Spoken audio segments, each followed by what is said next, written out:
कथितो वंश विस्तारो भवता सोमसूरयो राज्ञां चोपवंशानां चरितं परमाद्भुतम्।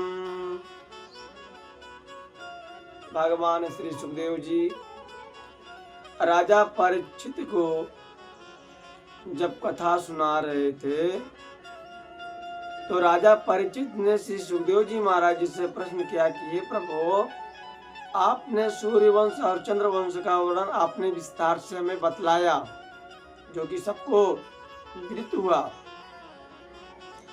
आपने कहा कि भगवान श्री कृष्ण ने मेरी माता के गर्भ में मेरी रक्षा की ब्रह्मास्त्र से। किसके ब्रह्मास्त्र से? किसके ब्रह्मास्त्र से बताओ। जब महाभारत में राजा परीक्षित उत्तरा के गर्भ में पल रहे थे तो अश्वत्थामा ने ही ब्रह्मास्त्र चलाया था, और वही ब्रह्मास्त्र से अगर ब्रह्मास्त्र उत्तरा के गर्भ में जाता तो उत्तरा के गर्भ में परीक्षित जो पल रहे थे उनकी मृत्यु हो जाता। इसलिए दीन दयाल विरुद्ध संभारी हरऊ नाथ मम संकट भारी। हे नाथ, ऐसा कौन सा संकट है, हे दीन दयाल, ऐसा कौन सा संकट है जो टल न सके। इसलिए सभी जितने भी प्रेमी भक्त हैं, जितने भी सनातन हिंदू सनातन धर्म को मानने वाले हैं, इन सबको जरूर अपने भगवान पे, अपने इष्ट पे भरोसा रखना चाहिए कि ऐसा कौन सा संकट है जो हमारा ईश्वर काट नहीं सकते हैं। क्योंकि यदि शाम हुआ है तो सुबह जरूर होगा, और शाम हुआ तो सुबह जरूर होगा। शाम अगर सूर्य अगर उगता है तो सूर्य अस्त भी होता है। इसलिए अपने परमात्मा पे, अपने इष्ट पे जरूर विश्वास करना चाहिए। तो पांडवों को विश्वास था कि द्वारिकाधीश हमारे रक्षा करे, हमारे कुल की। इसलिए उत्तरा के घर में पल रहे राजा परीक्षित की रक्षा की भगवान ने। इसलिए दीन दयाल विरुद्ध संभारे हर उन्नात्म संभारे, इस चौपाई को हर व्यक्ति को करना चाहिए। कोई भी बड़ा से बड़ा संकट हो, परमात्मा किसी न किसी रूप में आकर के आपका संकट करने वाला कर देते हैं। राजा परीक्षित ने कहा, पांडवों को जो विजय दिलाने अभी अभी आपने बताया कि बलराम जी और भगवान श्री कृष्ण, बलराम जी जो हैं रोहिणी के भी पुत्र बताए जाते हैं, माँ देवकी के भी पुत्र बताए जाते हैं। आखिर ऐसा क्यों है? भगवान ने अपनी योग माया से मनुष्य शरीर धारण करते हैं, और भगवान योग माया के ही द्वारा रोहिणी के गर्भ में, देवकी के गर्भ से रोहिणी के गर्भ में, और रोहिणी के गर्भ से बलराम जी का प्रकट हुआ। भगवान श्री कृष्ण उनकी इसी धराधाम पर जो होने वाली जो समस्त लीलाएं हैं, प्रिय बंधुओं, इसे आप लोग इस कथा को श्रवण करें कि भगवान श्री कृष्ण इस धरती पे क्यों आते हैं। आप ही बताइए कि भगवान श्री कृष्ण धरती पे क्यों आते हैं, बताइए। यदा यदा हि धर्मस्य ग्लानिर्भवति भारत अभ्युत्थानमधर्मस्य तदात्मानं सृजाम्यहम्। जब जब हो धर्म की हानि, बाढ़े असुर अधम अभिमानी। जब जब इस संसार पे, इस पृथ्वी पर जब जब अधताइयों का अत्याचार बढ़ता है तो परमात्मा अपना दूसरा रूप, जन्म जिसे कह सकता है, और जन्म ना कहे तो भगवान इस धरती पे आकर के प्रकट होते हैं और दुष्ट अत्याचार करने वालों को उनका अंत कर देते हैं। ऐसे परमात्मा है। वासुदेव गदा प्रश्न पुरुषास्त्रेन पुनाति वक्तारं पृच्छकं श्रोतुं तत्पासलिलं यथा। भगवान श्री कृष्ण की कथा जो गंगा जी की तरह है, श्रोता, वक्ता और प्रश्नकर्ता, प्रश्न पूछने वाले को भी पवित्र करती है। श्री सुखदेव जी महाराज कहते हैं कि राजन परीक्षित मथुरा के राजा उग्रसेन थे। हाउ पुत्र उग्रसेन की पत्नी का नाम था पवन रेखा। एक दिन है पवन रेखा ने अपने कुछ सखियों के साथ में जंगल में गई, थोड़ा विहार करने के लिए गई। और जब जंगल में गई तभी वहां कालनेमी नाम का एक राक्षस उग्रसेन का रूप बना कर पवन रेखा के पास गया और पवन रेखा का हाथ पकड़कर एकांत में ले जाकर के कहने लगा कि देवी हमारी इच्छा जागृत हुई है। पवन रेखा ने कहा कि बोली पति ऐसा नहीं कीजिए और दिन राति ये पुण्य सब चीजें। हे पति देव, यदि दिन रात भोग और विलास में ही हमारा आपका मन रहेगा तो हमारा जो पुण्य है वो क्षीण हो जाएगा, इसलिए ऐसा मत करिए। परंतु उग्रसेन के तो रूप में वो कालनेमी था, कालनेमी नहीं माना, राक्षस नहीं माना, तो पवन रेखा के साथ बलात्कार किया, भोग किया। पीछे वास्तविक जब रूप में आया पवन रेखा ने कहा कि मैं तुझे श्राप दे सकती हूँ, तुझे अभी इस क्षण भस्म हो जाएगा। पवन रेखा इस प्रकार से उस कालनेमी से कहा, कालनेमी ने कहा कि हे देवी शाप मत दे, तेरे उधर से एक विश्व विजयी पुत्र प्राप्त होगा। पवन रेखा ने उस विजयी पुत्र के लिए पवन रेखा ने उस रहस्य को छुपा लिया। प्रतापी पुत्र के रहस्य को जब छुपा लिया, भैया काम जगावे दामनी और लोभ जगावे दाम।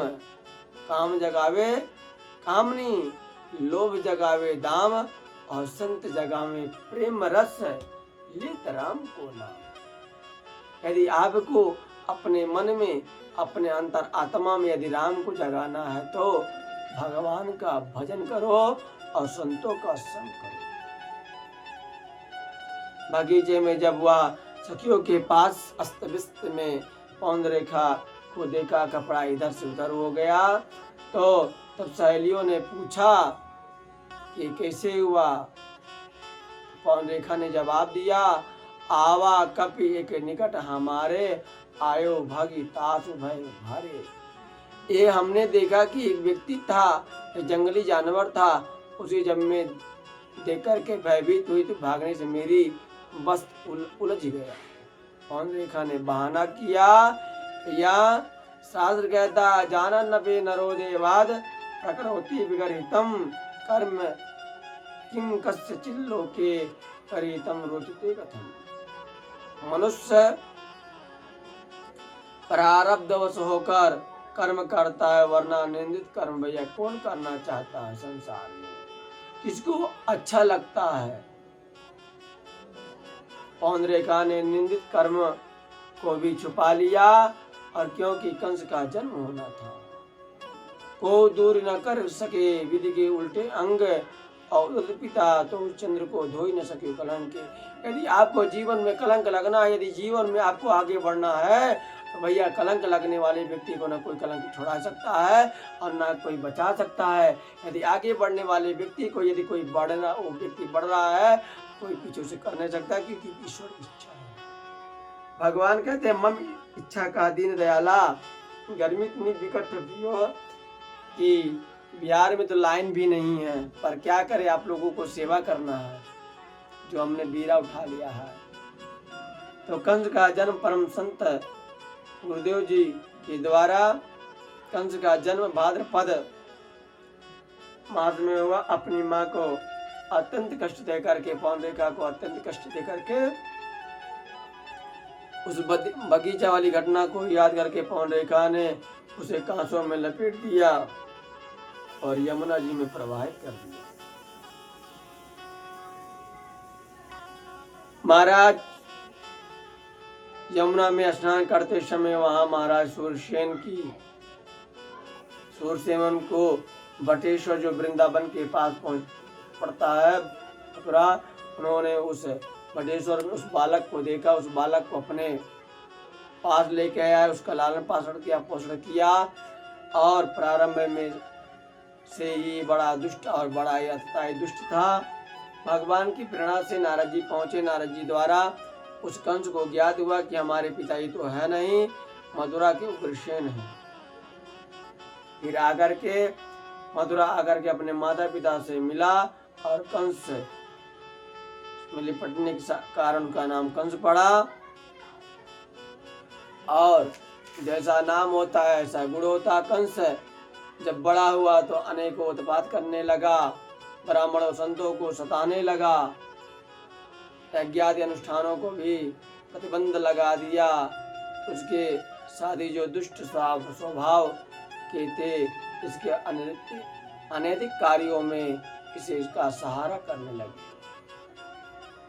पृथ्वी पर जब अत्यधिक अत्याचार होने लगे तब महाराज भगवान श्री कृष्ण यानी भगवान जो इस जगत के रचयिता भगवान श्रीमन नारायण है, ब्रह्मा शंकर जी सभी देवता लोग भगवान की स्तुति करते हैं।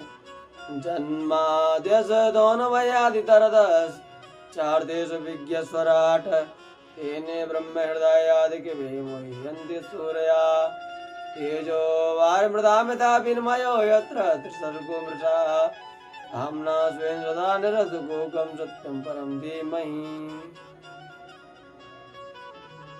वसुदेव गृहे साक्षात् भगवान् पुरुषः परः जनिष्यते प्रियार्थे संभवन्तु सुरस्प्रिया।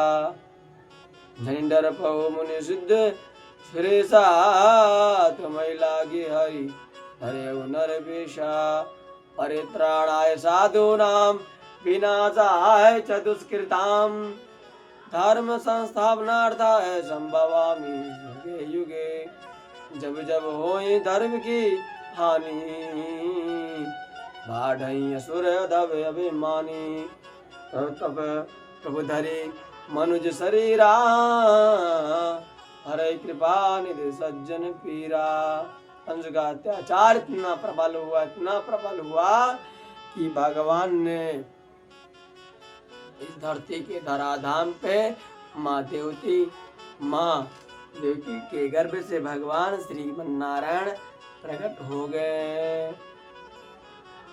भय प्रगट कृपाला दीनो दयाला कौशल्या हितकारी। भय प्रगट कृपाला दीनो दयाला देवकी माता हितकारी। भगवान का जन्म हुआ और सभी देवी देवता लोग भगवान की स्तुति करने लगे। सत्य परम त्रिसत्यम सत्यस्य योनिमेतं च सत्य सत्य सत्यव्रत सत्यनेतं सत्यात्मकं तम शरणं प्रपन्नाः। ब्रह्मा जी, भगवान भोले बाबा, सभी देवी देवता भगवान की स्तुति पुष्प करते हैं।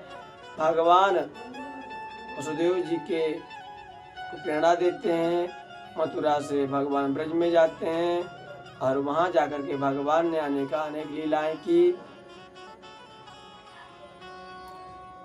इसने अपने चाचा की पुत्री देवकी का विवाह सूरसेन के पुत्र सत्यवादी जय श्री राम सत्यवादी वसुदेव के साथ बड़ा धूमधाम से किया। बहुत से दहेज भी दिया और है गए से आनंद हेम पट रतन अनेक नदीन और याचक सब परितोष के विदा बहन कर दी। यहाँ तो अगर सत्य माना जाए, है गए से आनंद हेम पट रत्न अनेक ना दीन, यानी रत्न अनेक नहीं दी। आप लोग अपने हिसाब से अर्थ लगा लीजिएगा, क्योंकि वसुदेव जी और माँ देवकी तो अपने घर तो गए ही नहीं, कंस के ही कारागार में रह गए। रत्न अनेक न दीन, रत्न तो अनेक थे लेकिन दिए ही नहीं। बहुत लोग कथावाचक कहते हैं कि बहुत सा धन दिए, पर इसमें तो साफ साफ लिखा है गए से आनंद हेम पट रत्न अनेक न दीन, याचक सब परितोष के विदा बहन कर दीन।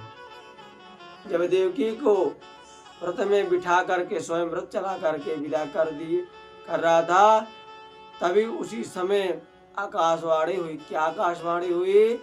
अस्यास्तमष्टमो गर्भो हंतायाम वस्य बुधा। अरे ये मूर्ख कंस, जिस बहन को इतना लाड प्यार से जिस बहन को विदा कर रहा है, उसी बहन के गर्भ से तेरा संहार होगा। कंस ने जब इस बात को सुना तो कंस को बड़ा ही मन डोलने लगा और कंस ने खड्ग से तलवार निकाला और कंस ने माँ देवकी अपने बहन देवकी का सर धड़ से अलग करना चाहा, पर वसुदेव जी ने तलवार को पकड़ लिया। बोले कि राजन, इस देवकी से तुम्हें कष्ट तो नहीं है, यदि तुम्हें कष्ट है तो इस पुत्र से कष्ट हुआ। मैं तुम्हें वचन देता हूँ, यदि जो भी बालक या बालकी होगी मैं तुम्हें ला करके दे दूंगा। इस प्रकार वसुदेव जी ने कंस को समझाते हैं और कंस ने वसुदेव जी की सत्ता को मुक्त होकर के कंस और देवकी को छोड़ दिया। कुछ दिन बाद कंस ने अपनी बहन देवकी और वसुदेव जी को कारागार में डाल दिया।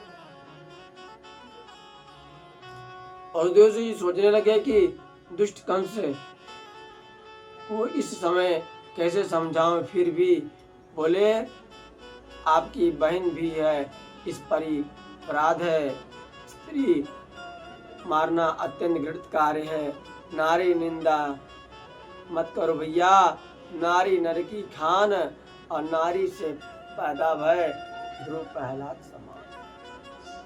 आपको वसुदेव जी कहते हैं आपको इसके पुत्र से ही तो भय है, मैं इसके जितने भी पुत्र होंगे मैं आपको राजन लेकर के दे दूंगा। कंस छोड़ दिया। प्रति यादो कुमारो यम नाहे समादस्तीन में भयम। आपके इस प्रथम बालक से मुझे कोई भय नहीं है। जब अत्याचार देखा कि भगवान नारद ने देखा कि अब तो कंस तो पुण्य करने लगा है, प्रथम बालक को कंस छोड़ रहा है, कंस को जाकर के 8 पंखुड़ियाँ 8 रेखाएं जमीन पे खींच के दिया। बोले कि राजन, तुम जहाँ से गिनना चाहोगे उधर से गिन लो, पहला भी 8 हो सकता है, बीच का भी 8 हो सकता है, 1 2 3 4 5 6 7 8। आप इधर से गिनोगे 8 से होगा और इधर से भी गिनोगे 8 होगा। तो हे राजन, ये देवताओं का चाल हो सकता है। कंस की बुद्धि को नारद भगवान ने उसकी बुद्धि को विस्मृत कर करके और कंस अत्याचार करने लगा। और नंदाद्या ए ब्रजे गोपा यश्चामी सामचा योषिता श्रयो वसुदेवान्द्या देवक्याद्या दुरस्त्रिया सर्वे देवई देवता प्राया उभयोरपि भारतः। हे राजन, कंस समस्त ब्रजवासी स्त्री पुरुष सभी देवता सभी मित्र आपके हित की बात नहीं करना चाहते हैं। सभी यदुवंशी पृथ्वी पर दैत्यों का अवतार लेकर के देवताओं का अवतार